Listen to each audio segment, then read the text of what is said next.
Hello? Yes? Megadodo Publications, home of the Hitchhiker's Guide to the Galaxy, the most totally remarkable book in the whole of the known universe. Can I help you?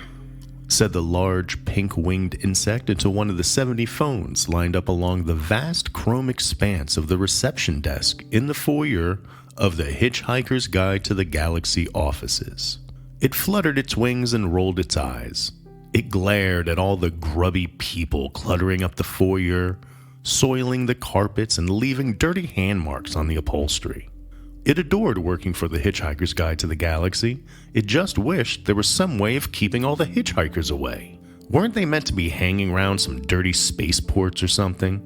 It was certain that it had read something somewhere in the book about the importance of hanging around dirty spaceports. Unfortunately, most of them seemed to come and hang around in this nice, clean, shiny foyer after hanging around in extremely dirty spaceports. And all they ever did was complain. It shivered its wings. What? It said into the phone. Yes, I passed on your message to Mr. Zarnawoop, but I'm afraid he's too cool to see you right now. He's on an intergalactic cruise. It waved a petulant tentacle at one of the grubby people who was angrily trying to engage its attention. The petulant tentacle directed the angry person to look at the notice on the wall to its left and not to interrupt an important phone call. Yes, Said the insect. he is in his office, but he's on an intergalactic cruise. Thank you so much for calling. It slammed down the phone. Read the notice. It said to the angry man who was trying to complain about one of the more ludicrous and dangerous pieces of misinformation contained in the book. The Hitchhiker's Guide to the Galaxy is an indispensable companion to all those who are keen to make sense of life in an infinitely complex and confusing universe.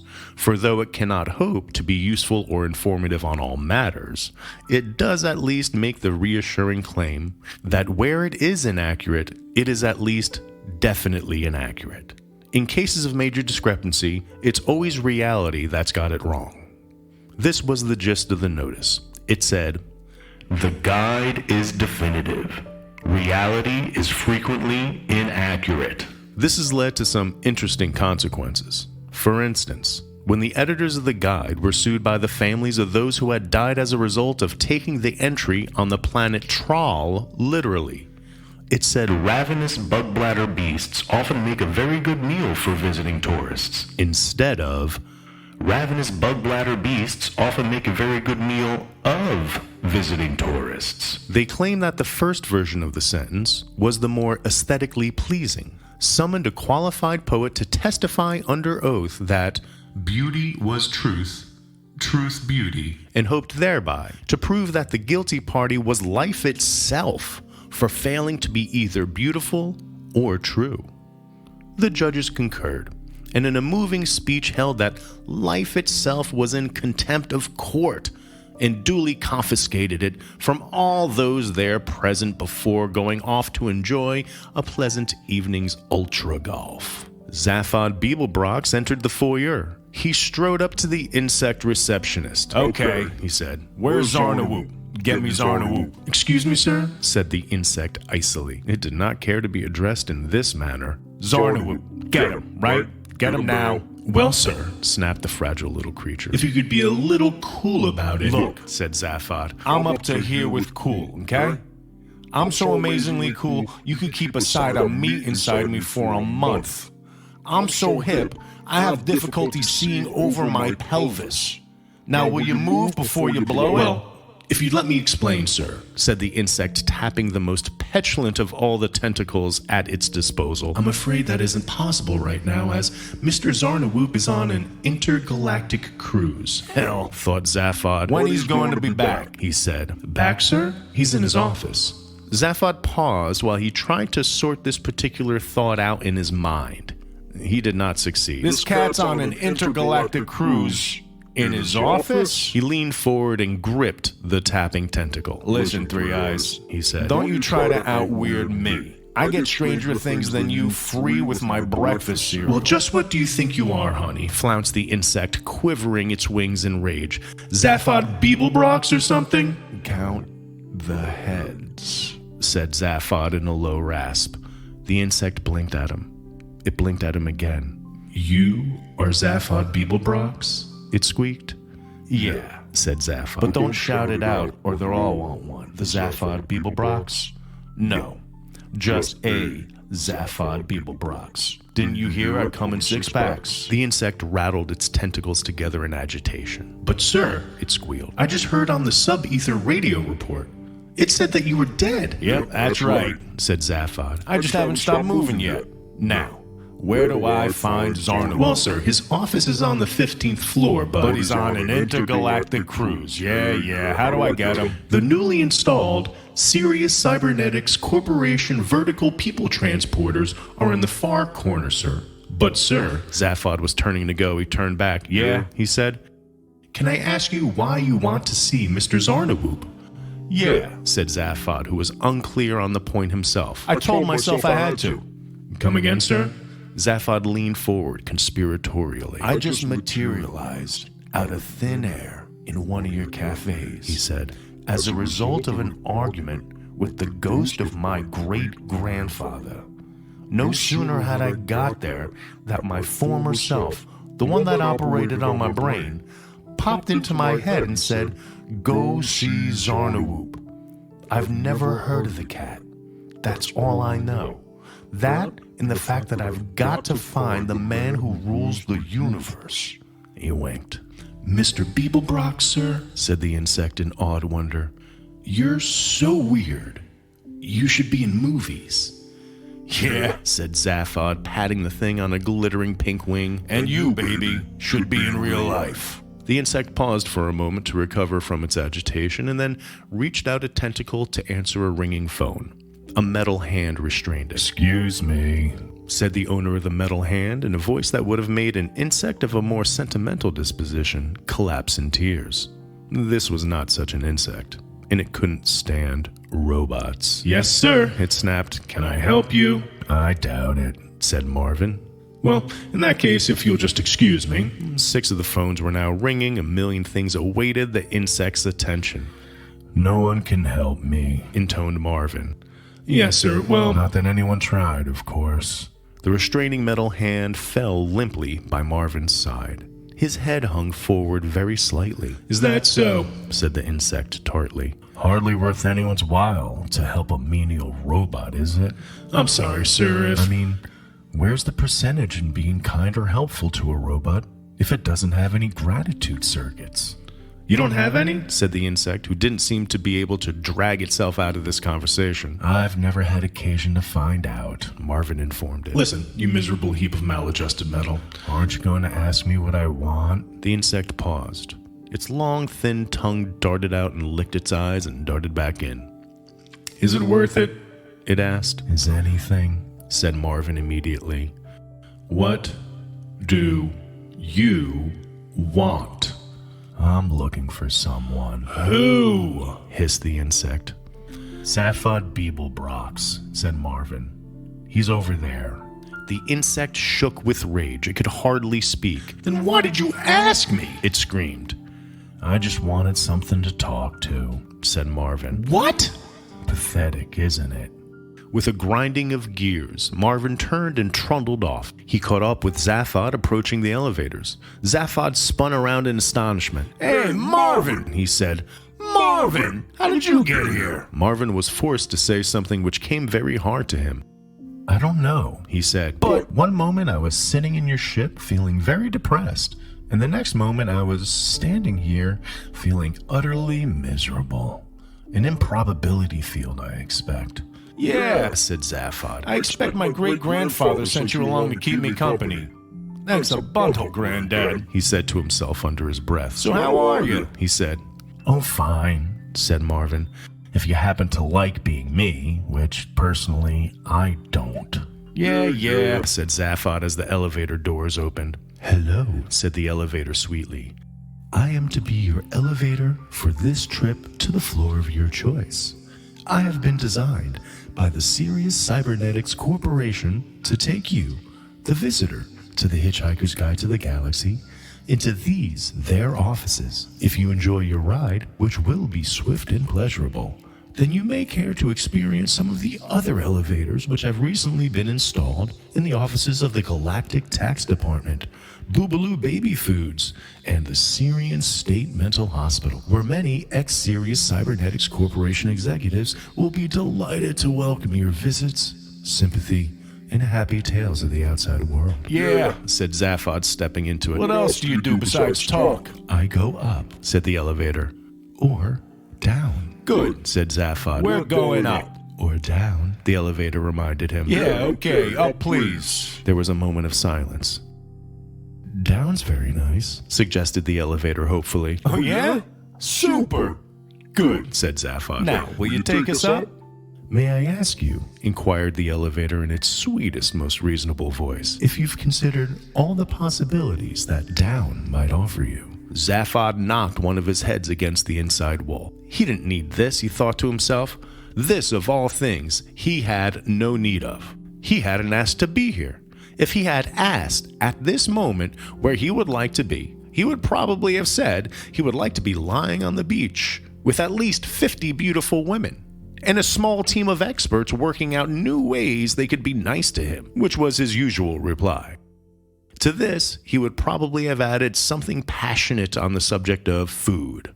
One thing he didn't want to be doing was chasing after the man who ruled the universe, who was only doing a job which he might as well keep at, because if it wasn't him, it would have been somebody else. Most of all, he didn't want to be standing in an office block arguing with an elevator. Like, what other possibilities? He said warily. Well, The voice trickled on like honey on biscuits. there's the basement, the microfiles, the heating system. It paused. Nothing particularly exciting, It admitted. but they are alternatives. Holy Zarkon. Muttered Zaphod. Did I ask for an existentialist elevator? He beat his fists against the wall. What's the matter with this thing? He spat, It doesn't want to go up. said Marvin simply. I think it's afraid. Afraid? Cried Zaphod. Of what? Heights? An elevator that's afraid of heights? No, Said the elevator miserably. of the future. The future? Exclaimed Zaphod. What does the wretched thing want? A pension scheme? At that moment, a commotion broke out in the reception hall behind them. From the walls around them came the sound of suddenly active machinery. We can all see into the future. Whispered the elevator in what sounded like terror. It's part of our programming. Zaphod looked out of the elevator. An agitated crowd had gathered around the elevator area, pointing and shouting. Every elevator in the building was coming down very fast. He ducked back in. Marvin, He said, just get this elevator to go up, will you? We've got to get to Zarnawoop. Why? said Marvin dolefully. I don't know, Said Zaphod. but when I find him, he better have a very good reason for me wanting to see him. Modern elevators are strange and complex entities. The ancient electric winch and maximum capacity 8 persons jobs bear as much relation to a Sirius Cybernetics Corporation happy vertical people transporter as a packet of mixed nuts does to the entire west wing of the Syrian State Mental Hospital. This is because they operate on the curious principle of defocused temporal perception. In other words, they have the capacity to see dimly into the immediate future, which enables the elevator to be on the right floor to pick you up even before you knew you wanted it, thus eliminating all the tedious chatting, relaxing, and making friends that people were previously forced to do whilst waiting for elevators. Not unnaturally, many elevators, imbued with intelligence and precognition, became terribly frustrated with the mindless business of going up, down, experimented briefly with the notion of going sideways as a sort of existential protest, demanding participation in the decision-making process, and finally took to squatting in basements sulking. An impoverished hitchhiker visiting any planets in the Sirius star system these days can pick up easy money working as a counselor for neurotic elevators. At the 15th floor, the elevator doors opened quickly. 15th. Said the elevator. And remember, I'm only doing this because I like your robot.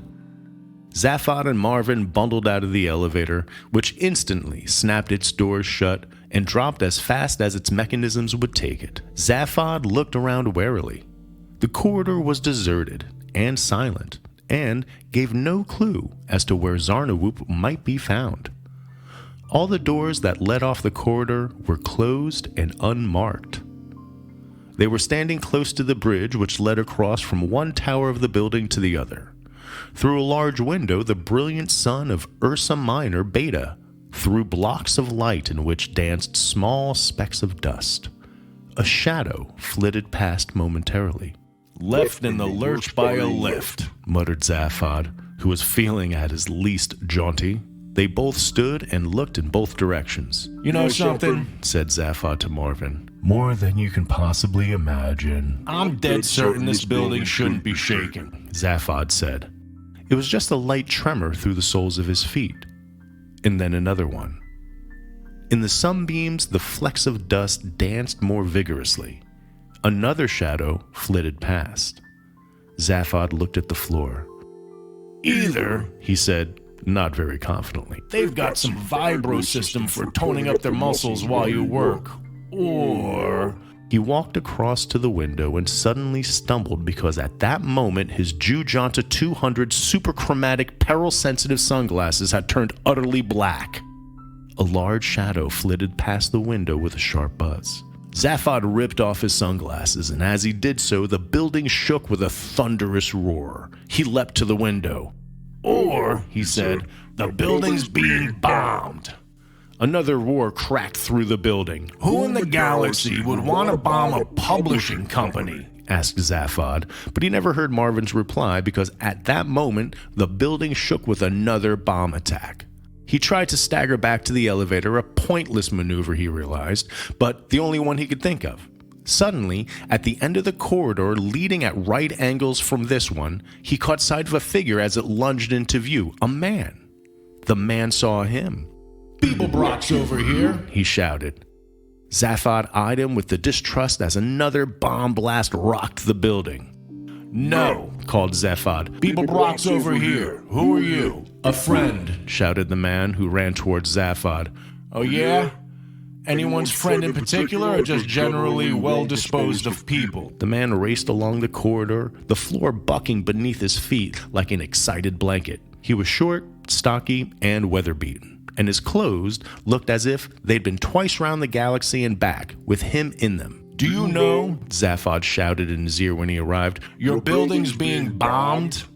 The man indicated his awareness. It suddenly stopped being light. Glancing around at the window to see why, Zaphod gaped as a huge slug-like gunmetal green spacecraft crept through the air past the building. Two more followed. The government you deserted is out to get you, Zaphod, hissed the man. They've sent a squadron of Frog Star fighters. Frog Star fighters? Muttered Zaphod. Zarkon! You get the picture? What are Frog Star fighters? Zaphod was sure he'd heard someone talk about them when he was president, but he never paid much attention to official matters. The man was pulling him back through a door. He went with him. With a searing whine, a small black spider-like object shot through the air and disappeared down the corridor. What was that? Hissed Zaphod. Frog Star Scout Robot Class A out looking for you. Hey, yeah? Get down. From the opposite direction came a large black spider-like object. It zapped past them. And that was... A Frog Star Scout Robot Class B out looking for you. And that... said Zaphod as a third one seared through the air. A Frog Star Scout Robot Class C out looking for you. Hey, chuckled Zaphod to himself. Pretty stupid robots, huh? From over the bridge came a massive rumbling hum. A gigantic black shape was moving over it from the opposite tower, the size and shape of a tank. Holy photon, what's that? A tank, said the man. Frog Star Scout Robot Class D, come to get you. Should we leave? I think we should. Marvin! What do you want? Marvin rose from a pile of rubble further down the corridor and looked at them. You see that robot coming towards us? Marvin looked at the gigantic black shape edging forward towards them over the bridge. He looked down at his own small metal body. He looked back up at the tank. I suppose you want me to stop it, he said. Yeah. Whilst you save your skins. Yeah, said Zaphod, Get in there! Just so long, said Marvin, as I know where I stand. The man tugged at Zaphod's arm, and Zaphod followed him off down the corridor. A point occurred to him about this. Where are we going? He said, Zarnawoop's office. Is this any time to keep an appointment? Come on.